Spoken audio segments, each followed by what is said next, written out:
সময়টা ছিল ১৬৬৬। এক রাতে হঠাৎ করে লন্ডনের পুরো শহরে আগুন ছড়িয়ে যায়।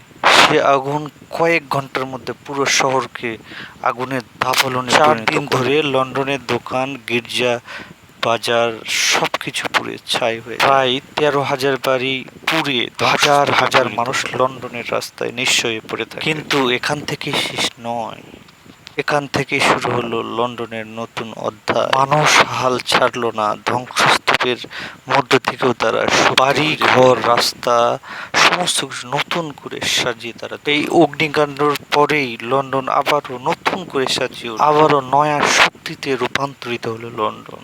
আমাদের জীবনেও আগুনের মতো অনেক দুঃখ দুর্দশা মনে রাখবেন, ছায়ের ভিতর দিয়েই জন্ম নেয় নতুন আলো, নতুন ইতিহাস। যদি লন্ডন ধ্বংস হয়ে আবার দাঁড়াতে পারে তাহলে ভাই কখনো হার মানবেন না। সময় এবং পরিস্থিতির সাথে তাল মিলিয়ে আপনি চলতেই থাকবেন।